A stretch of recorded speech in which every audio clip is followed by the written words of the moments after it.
지난 10년간 중도를 주창해와서 한다. 중도층이 바라는 건 세 가지다. 첫째로 공정과 상식이 지켜져야 한다. 말만이 아니라 행동으로 증명돼야 한다. 둘째로 합리성이다.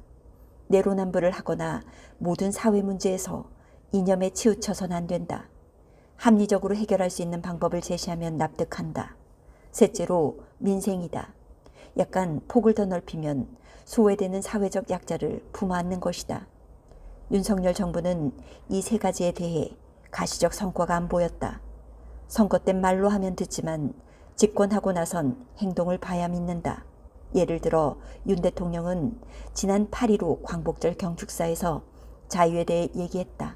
그렇다면 기업과 개인에게 자유를 주기 위해 규제를 합리적으로 해결해야 한다. 그게 안 보이면 지지가 안 돌아온다. 인사권자는 대통령이다. 본인이 판단해서 인사하고 그 결과에 대해선 본인이 전적으로 책임진다. 제가 인사를 추천했는데 안 받겠다고 하면 존중해야 한다. 그 결과에 대해선 결국 대통령이 책임져야 한다. 권한의 크기와 책임의 크기는 같다. 대통령의 판단을 존중했고 더 좋은 결과가 나왔으면 좋겠다고 바랐다. 그러나 아직까진 지지율이 이렇게 답보 상태여서 굉장히 안타깝다. 이 상황을 어떻게 타개할지 고민하고 있겠지만 정말 특단의 대책이 필요하다. 취임 100일도 안 돼 대통령 지지율이 20%대로 떨어진 건 헌정사상 초유의 일이라고 본다. 저는 그림을 그렸다. 실행은 정부가 한다. 예를 들어 코로나19와 관련해 100일 대응 방안 등을 8월 말까지 계획을 촘촘하게 다 해놨었다. 여러 다른 것들도 계획들이 있었는데 여러 이유로 100일 내에 실행되지 못한 것 같다. 장관 인선이 안 되면서 다른 논란들을 해결하느라 용산 대통령실 공사가 덜 되는 등 여러 가지가 겹쳤다. 아직 당권 도전 의사를 밝힌 사람은 아무도 없다. 불확실성이 많기 때문이다. 이제 막 비상대책위원회가 출범했고 과제들이 산적해 있다. 비대위 기간은 언제까지 할 것인지, 혁신위원회와의 관계를 어떻게 설정할지 등도 모호하다. 이준석 전 대표와 관련해선 가처분 신청이 어떻게 결론이 날지, 또 경찰 수사 결과가 어떻게 될지도 지켜봐야 한다.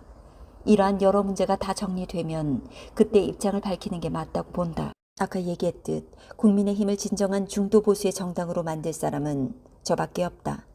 중도층이 바라는 세 가지를 얘기했다. 거기에 필요한 게 각 분야에 대한 현장 전문성이다. 사람들은 자기가 아는 것만 볼 수 있다. 말씀드렸다시피 제겐 여러 분야의 경력이 있다. 아울러 그런 배경 속에서 제가 가장 오래 했던 일이 조직 관리라고 볼 수 있다. 특히 제가 당대표를 여러 번 했다. 정당은 날것의 감정과 욕망이 부끄러움이 없이 그대로 충돌하는 곳이다. 여기서 당대표는 어떻게 해야 할까? 제가 지금까지 대표를 맡을 때의 원칙이 하고 싶은 말은 10분의 1만 하자였다. 갈등이 불거졌을 때 대표가 미리 얘기하면 이미 한편으로 쏠리기 때문에 해결하지 못하게 된다.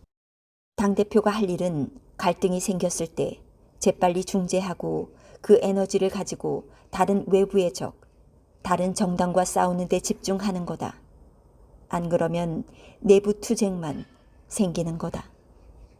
제가 혁신위 해체를 말한 건 어떤 타깃이 있었던 게 아니었다. 정치권을 보면 항상 사람 대 사람의 관계만 보고 좀 더 큰 것을, 국민의 시각을 보지 못한다. 최 위원장의 반발은 개인적인 반응일 수도 있고 누구를 의식해 한 것일 수도 있는데 굉장히 좁게 보는 것이다. 비대위가 왜 존재하나? 비상 상황에서 탈출할 방법을 찾아 제대로 된 지도체제를 만들기 위함 아닌가? 혁신위는 왜 필요한가?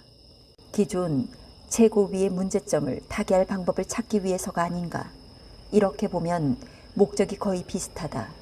둘이 합쳐지든지 비대위가 혁신위의 일부를 흡수하든지 해서 비대위가 일을 해나가야 한다.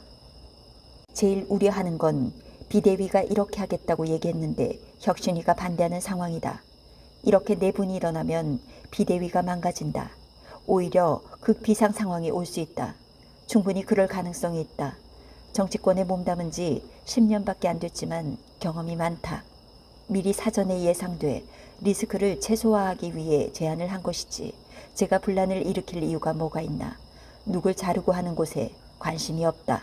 견원지간이 아니다. 개와 원숭이는 싸우지만 저는 싸우지 않는다. 저는 솔직히 이 전 대표가 무슨 말을 하는지 관심이 없다. 사람이 가진 에너지에는 한계가 있다. 제가 정치를 하는 목적인 민생, 미래 희망이 있는 나라를 만드는 생각만 하기에도 에너지가 부족하다. 한 사람을 위해 당헌까지 바꾸려고 하는 무리수를 두고 있다. 우리나라에서 제일 중요한 게 법 앞에서 만인이 평등한 것 아닌가. 잘못한 것에 대해선 지위 고하를 막론하고 책임지는 자세를 보여야 한다. 사법적인 문제 등이 해결되지도 않은 상황에서 어떻게든 숨기 위해 국회의원에 출마하고 당대표에 출마하는 건 옳지 않다고 생각한다. 오히려 본인이 만약 결백하다고 생각한다면 깨끗하게 다 털어내고 다음에 정치적 행보를 보이는 게 국민을 위한 도리다.